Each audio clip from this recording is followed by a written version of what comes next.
জামজুরি গ্রাম পঞ্চায়েত এলাকায় বৈদ্যুতিক short circuit থেকে ভয়াবহ অগ্নিকাণ্ড। আগুনে পুড়ে ছাই হয়ে গেল দুটি বসত ঘর ও একটি গুড়াল ঘর।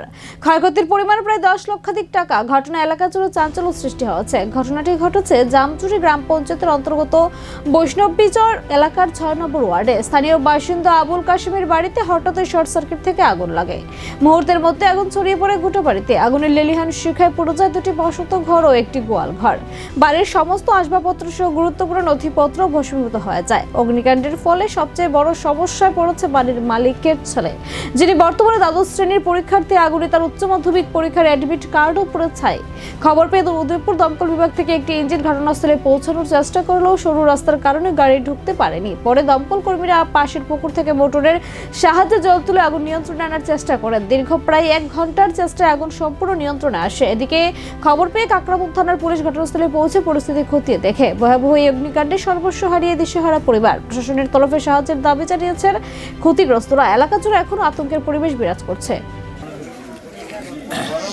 আমরা উদয়পুর স্টেশন থেকে খবর পাইয়া আসছি যে পালা থানা গ্যাস গোডাউনের কাছে আগুন লেগেছে। এই খবর পাইয়া আমরা যত সম্ভব তাড়াতাড়ি এসেছিলাম। আসার পরে দেখি যে আমাদের রাস্তাঘাট ওই মেন প্রোগ্রাম মানে প্রবলেম আর কি সবচেয়ে বেশি। মানে রাস্তাঘাটে আমরা বড় গাড়ি ঢুকতে খুব কষ্ট হয়েছে। অনেকে তার মার ছিঁড়ে গেছে, আবার কারেন্টের খুঁটি আছে।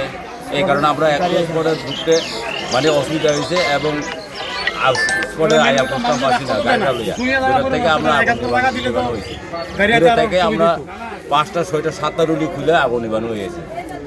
কারণ রাস্তার কারণে সবচেয়ে বেশি ক্ষতি।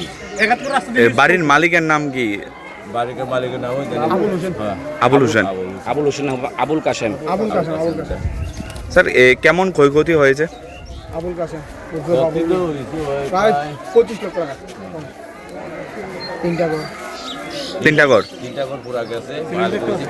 এটা কি বসতঘর ছিল নাকি? বসতঘর হয়। এটা কোন